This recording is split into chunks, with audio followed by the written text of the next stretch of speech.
Hello and welcome to High Point Music Ski Reviews. I'm Lewis and today I'm going to show you the Electro Harmonix Ravish Sitar and what it can do. The Ravish Sitar is a pedal that is a pitch shifter and a harmonizer and has some pretty cool modulation style effects as well.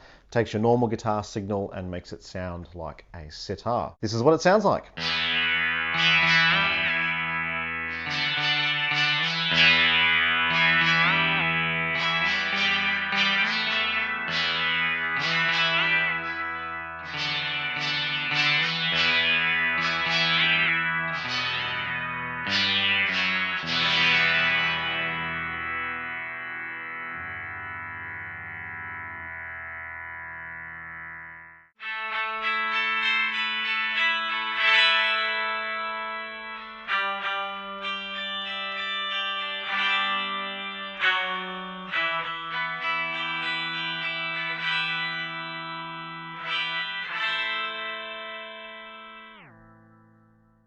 So there's a couple of examples of what the Ravish Sitar can do.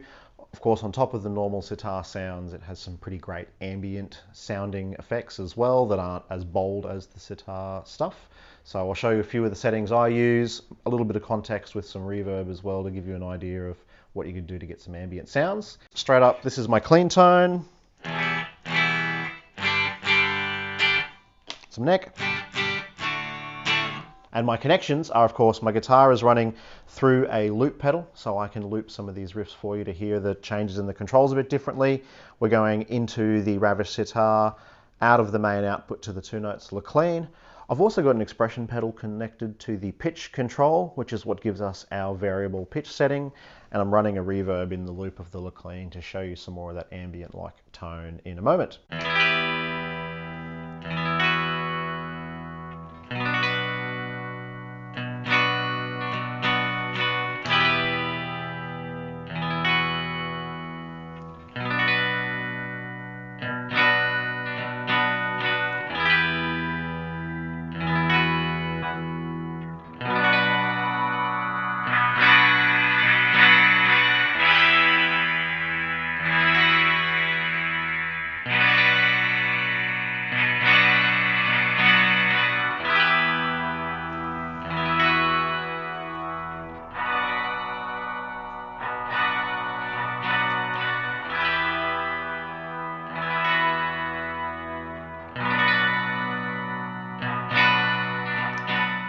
So just a few variations on the dry control, which of course controls the natural guitar signal in the effect. Some lead volume changes, some sympathetic volume changes, and of course we've got the timbre controls here. The timbre controls change the modulation of the effect, so the note starts and then it goes through a few tonal changes before getting to the end of the sound. You control where they start with these two knobs, and then there are some other modulation controls under the preset button that give you some finer adjustment. So I'm going to show you a little bit more of a heavier effect version and what those controls can do to subtle those settings up. In this example, I'm changing key and I'm going to a setting that has a lot more sustain. This is what it sounds like.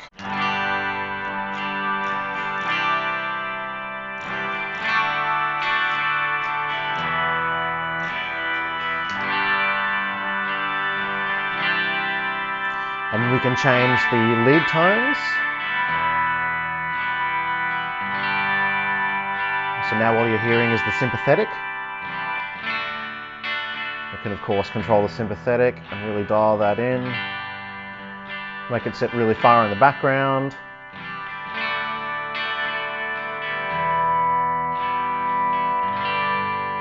Or bring it right to the foreground.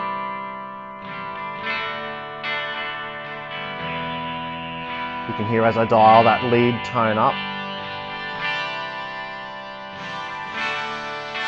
it becomes a lot sharper sounding.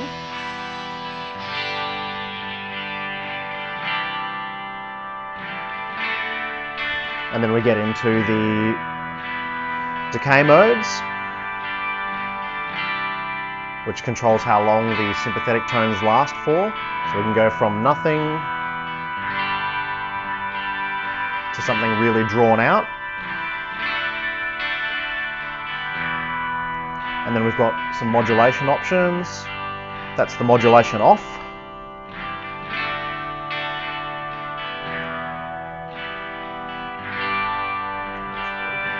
Yeah, it is really organy.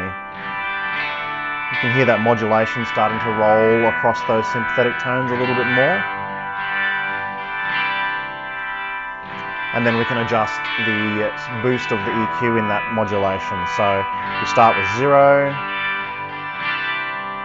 and you can really push it up to get a spike in that frequency response. And then of course the last control is our pitch control. At the moment it's set to an octave when I do this. That's the lead tone.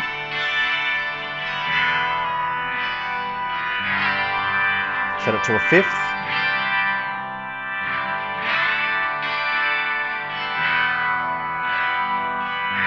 Or if we're in G major, let's go a second.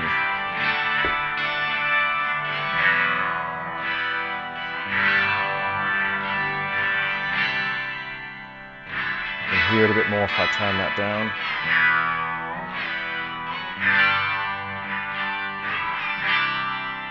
So there's a couple of settings on the Ravish Sitar that use those controls. You really can shape the brightness or the boldness of the generated tones with the timbres controls. Having one for both the lead and the sympathetic sounds mean that you can really tune it in. If you want an ambient sound, you can dial lots of lead out, or if you want a really bold and abrupt lead sound, you can have the lead timbre really high and get a really abrasive, sharp, kind of unusual tone from it. The volume controls work really well. Having the dry volume there is a nice touch. If you want a genuine sitar sound, you're probably not going to have a dry guitar coming through, but in at least Western music, it's a pretty nice way to create layers of additional textures to your guitar tone with something that effectively does a pitch shifter and a modulation that doesn't sound like a POG or another pitch shifting sort of style device. So you get some pretty great control over those ambient tones. I didn't really get too far into the modulation controls because the sound is so wet and so rich.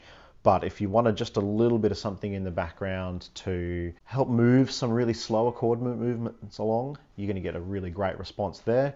And balancing it with the decay, as in how long those sympathetic notes take to quieten again after they begin, is a pretty cool way to balance the sound. The fact that this pedal has 10 savable presets, you could fill that pretty quickly if you were doing some ambient sound work. I personally don't use it for Ravish Sitar sounds primarily. I think its ambient tones are really, really powerful, and having the built-in expression control for the pitch shifter means you can do some cool stuff where it's not perfect, but that's why it sounds good. Of course, the other setting that I didn't show you how to control is changing the key. To do that, we simply push the button until we've got the key generated. Now at the moment it's telling me that we're in G major. And as I scroll that, we go G minor, which is the Aeolian mode, the exotic mode, which I'm going to mispronounce, but it is the Bhairava scale, which is a major scale with a flat second and a flat sixth. And of course, then it scrolls into the next key. We're in F sharp major, it'll go F sharp minor, exotic, F, and so on and so forth chromatically until you work your way through all the 12 keys. You can enter your own custom scale into this pedal, which is pretty cool. You use the tuning button here to play the notes in, or play the notes of the scale that you're using into it. You could put a different mode, or you could put some pentatonic scales in, or you could create your own 17-note scale and be playing in your own key. If you're doing a lot of key changes with this pedal, you're probably going to use the preset button here where you can hold it down and play one note, and the unit will retune that note to be the root note of the scale you're playing. So you would just play the root note of every major scale, for example, and then use your modal knowledge to play around that from there. I think this is a pretty great layer pedal. It adds some really interesting textures to your guitar tone. And for somebody that like me that doesn't really like playing super cleanly, this is a pretty great alternative option. I bought this pedal the same time I bought the Electro Harmonix POG, which you can see the review on our channel for as well. And I really didn't get into this until much, much later after the purchase. I think having the expression pedal option connected as well for the pitch is really cool. We'll put a link in the description below for an expression pedal as well. It just gives you some interesting sounds that I haven't heard in another pedal, certainly not in this simple a format before. So don't get stuck into the, oh, it only sounds like a sitar, I don't need to sound like a sitar world.